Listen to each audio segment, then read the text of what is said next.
8 बज चुके हैं। वोटों की गिनती का काम बस शुरू हो चुका है और सबसे पहले डाक मतपत्रों की मतगणना शुरू होगी। तो दिल्ली की 70 विधानसभा सीटों पर काउंटिंग शुरू हो चुकी है। सबसे पहले डाक मतपत्रों की गिनती हो रही है।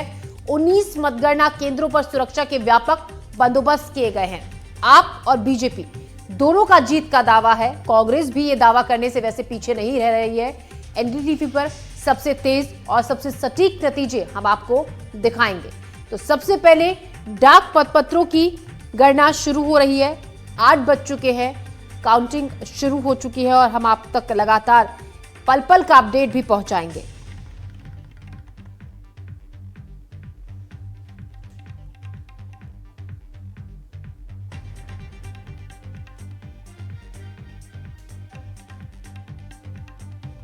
तो डाक मतपत्रों की गिनती शुरू हो चुकी है और 70 विधानसभा सीटों पर आज नतीजे आएंगे। तो अपनी अपनी जीत का दावा सभी पार्टियां कर रही हैं।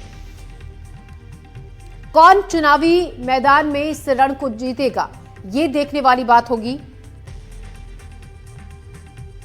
तो काउंटिंग से कुछ देर पहले आपको यह भी बता दें कि दिल्ली की मुख्यमंत्री, हम आपको तस्वीरें दिखा रहे थे, आतिशी का भी साफ तौर पर यह कहना था कि दिल्ली की जनता भारी बहुमत से एक बार फिर से आपको मौका देने वाली है। वहीं बीजेपी का यह कहना था कि इस बार आपके बहकावे में दिल्ली की जनता नहीं आएगी और कांग्रेस भी कहीं ना कहीं जीत को लेकर अपने दावे कर रही है। तो आप और बीजेपी दोनों का जीत का दावा है। सीधा मुकाबला आप और बीजेपी के बीच में है। 70 विधानसभा सीटों पर काउंटिंग शुरू हो चुकी है। सबसे पहले डाक मतपत्रों की जो मतगणना है वो हो रही है।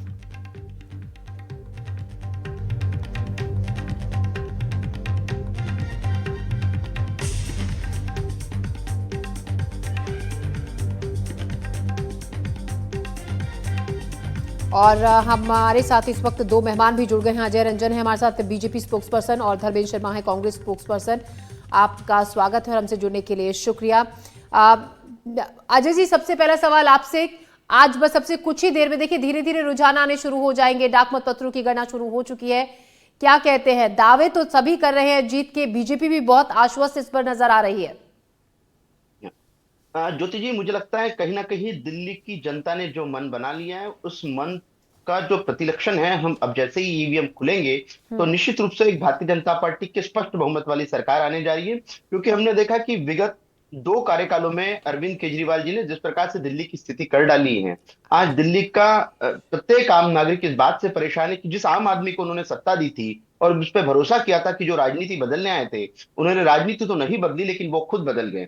जिन्होंने माता पिता की, अपने बच्चों की कसम खाई थी कि ना गाड़ी लेंगे ना बंगला लेंगे, लेकिन आज वो शीश महल में रह रहे हैं। जिन्होंने इस बात की सौगंध ली थी कि हम स्पष्टता की और शुचिता की राजनीति करेंगे, आज उनकी स्थिति आप देख रहे हैं कि सत्ता के गठजोड़ के लिए उन्होंने किन किन लोगों के साथ में हाथ मिलाया। जिस कांग्रेस पे वो आरोप करते थे भ्रष्टाचार के, उस कांग्रेस के साथ में वो इंडिया अलायंस में पार्टनर रहे।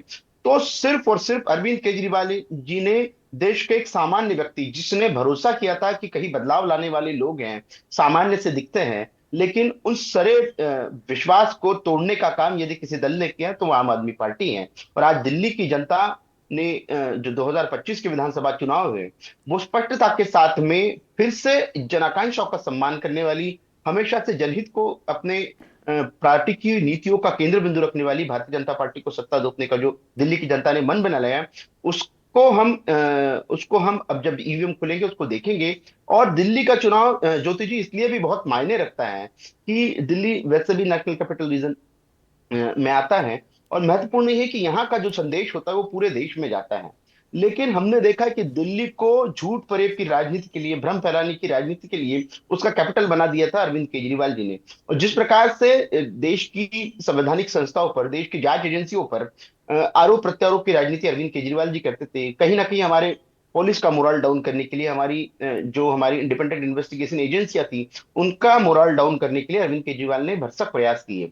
लेकिन हमने देखा कि भ्रष्टाचार की जब परतें खुलती हैं तो उन मंत्री से लेके संतरी तक के सभी तिहाड़ में होते हैं। और आज आम आदमी पार्टी की स्थिति ये है कि जो 2025 का चुनाव वो ज्योति जी लड़ रहे हैं, वो सिर्फ इसलिए लड़ रहे हैं कि उन्हें तिहाड़ ना जी जाना पड़े। जी लेकिन मुझे लगता अजय है जी, जांच देखिए एजेंसियों ने एक अपना काम। ब्रेकिंग भी हम अपने दर्शकों को बता देते हैं और आपको भी खबर खबर बता देते हैं। रुझान आने शुरू हो गए हैं और रोहिणी से जो पहला रुझान आया है, दिल्ली में पोस्टल बैलेट का पहला रुझान आ गया है।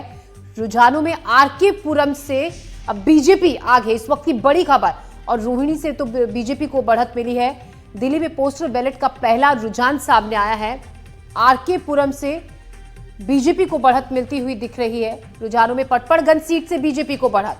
तो देखिए, बीजेपी के लिए थोड़ी सी शुरुआत ही बहुत अच्छी हो गई है। रुझानों में आरके पुरम से बीजेपी को बढ़त। बैलेट पेपर की मतगणना शुरू हो चुकी है और अजय जी, रुझान आने शुरू हो गए हैं, तो बीजेपी के लिए तो कहीं ना कहीं जो शुरुआत है वो बहुत अच्छी हो चुकी है। निश्चित तौर पर ज्योति जी, जैसा कि हमने जो एनालिसिस किया है, भारतीय जनता पार्टी के बूथ के कार्यकर्ताओं ने, हमारे ग्राउंड वर्कर्स ने, उस एनालिसिस के बाद में स्पष्टता के साथ में हम इस बात के प्रति आश्वस्त है कि हमारी स्पष्ट बहुमत वाली और डिसिसिव मैंडेट के साथ में सरकार बनने जा रही है। क्योंकि विषय सिर्फ इतना था कि देश में झूठ फरेब की राजनीति से सत्ता एक बार प्राप्त हो सकती है, दो बार प्राप्त हो सकती है, लेकिन जब देश की जनता जाग जाएगी, राष्ट्रहित को सर्वप्रथम रखेगी, तो निश्चित रूप से आम आदमी पार्टी जैसे दल को विपक्ष में बिठाने का काम करेगी। और जी आज ये डिसीजन मैंडेट इसलिए भी महत्वपूर्ण है कि देश में उन सारे राजनीतिक दलों के लिए या उन सारे राजनीतिक नेताओं के लिए ये करारा जवाब है कि झूठ फरेब के माध्यम से आप देश की जनता को बरगला नहीं सकते। जी, तो झूठ अरविंद फरेब के केजरीवाल जी, माध्यम राहुल से गांधी जनता जी को इस प्रकार बरकरार की। नहीं सकते। हम कांग्रेस का भी रुख जान लेते हैं। धर्मेंद्र शर्मा हमारे साथ हैं। धर्मेंद्र जी, कांग्रेस ने भी इस बार कोई कोर कसर अपनी तरफ से नहीं छोड़ी, पूरी तैयारी की, जोर शोर से चुनाव प्रचार प्रसार किया। और आप अपनी पार्टी का जिस तरीके से प्रदर्शन रहा है उसको लेकर क्या कहेंगे? देखिए, इस बार दिल्ली ने अपने दिल में कांग्रेस को लाने का मन बनाया है और अभी जब रिजल्ट शुरू हो जाएंगे आपको वो दिखेगा। क्योंकि किस प्रकार से 11 साल से भारतीय जनता पार्टी की सरकार देश को और दिल्ली को लूटने का